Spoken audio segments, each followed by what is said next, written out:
രജീഷ് പണ്ട് പറഞ്ഞു കേട്ടിട്ടുള്ള കാര്യമാണ്, എനിക്ക് ഐറ്റം ഡാൻസ് കളിക്കാൻ വലിയ ഇഷ്ടമില്ലാത്ത ഒരാളാണ്. ഇന്ന് അല്ല, അത് എനിക്കറിയാം, അന്ന് പറഞ്ഞേ പറഞ്ഞിട്ടുള്ളൂ.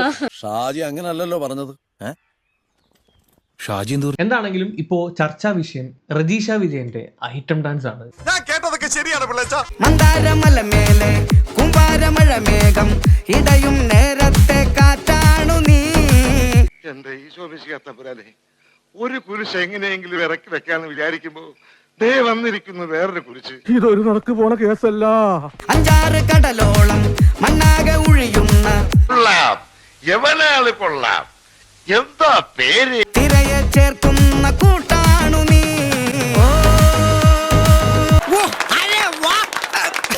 ഇങ്ങോട്ട് നീ അങ്ങനെയല്ലല്ലോ നേരത്തെ പറഞ്ഞത്. 3 കൊല്ലം മുമ്പ് ഈ രജീഷ തന്നെ പറഞ്ഞിട്ടുണ്ട്, ഞാൻ ഐറ്റം ഡാൻസ് ചെയ്യില്ല എന്നുള്ളത്. ആര് പറഞ്ഞു? എപ്പ പറഞ്ഞു? ഞാൻ പറഞ്ഞിട്ടില്ല. എനിക്ക് അങ്ങനെ മറ്റേ കൈ കാണിക്കില്ല, വയറ് കാണിക്കില്ല, അങ്ങനത്തെ പ്രശ്നങ്ങളൊന്നും എനിക്കില്ല. ഞാൻ ജൂണിൽ ഞാൻ കാണിച്ചിട്ടുണ്ട്. I have no issues with ഇപ്പൊ കറക്റ്റ്. അല്ലെങ്കിൽ പിള്ളേച്ചൻ നുണ പറയുന്നതായിരിക്കും. അതിനെ ഒരു ഒബ്ജക്ടിഫിക്കേഷൻ ആക്കുമ്പോഴാണ് എനിക്ക് പ്രശ്നം.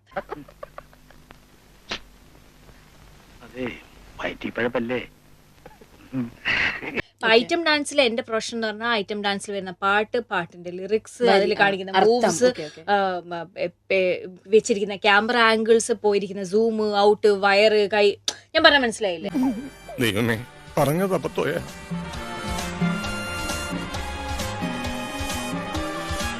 നീ അളവില്ല കൊതിയിൽ വന്നെരിവും പുളിയുമുള്ളൊരൈറ്റമാ. വൃത്തിയില്ലാത്ത വർഗം, നാണക്കേട്, സദാചാരബോധമില്ലാത്ത ഇത്തരം സ്ത്രീകളും അവരെ നോക്കി പല്ലിളിച്ച് കാട്ടി അരിയാട്ടുന്ന ചില കോന്തന്മാരുമാണ് ഈ നാടിന്റെ ശാപം. പക്ഷെ നമ്മൾ എങ്ങനെയാണ് ആ പാട്ട് വെച്ചിരിക്കുന്നത്, എങ്ങനെയാണ് നമ്മളെ ക്യാമറയിൽ അത് ഷൂട്ട് ചെയ്യുന്നത്, എങ്ങനെയാണ് നമ്മൾ ഓരോരോ ബോഡി പാർട്ടിനെയും കാണിക്കുന്നത്, ബാക്കി നിൽക്കുന്ന ആൾക്കാർ ചെയ്യുന്ന ആക്ഷൻസ് എന്തൊക്കെയാണ്, പാട്ടിൽ വരുന്ന വേർഡ്സ് എന്തൊക്കെയാണ്, ഇതാണ് ഒരു ഹ്യൂമൻ ബോഡീനെ ഒബ്ജക്ടിഫൈ ചെയ്യുന്നത്. മര്യാദക്കാരനാണല്ലോ താൻ. ഇതിന്റെ ശരിയായ രീതിക്ക് നല്ല വശമുണ്ടല്ലേ. ഹ്യൂമൻ ബോഡീനെ ഒബ്ജക്ടിഫൈ ചെയ്യുന്ന ഒരു കാര്യത്തിന്റെയും ഭാഗമാവാൻ എനിക്ക് താല്പര്യമില്ല. അർത്ഥമുള്ള സംസാരം. അഭിനന്ദനം. ഞാൻ പോകുന്നു. Bye bye.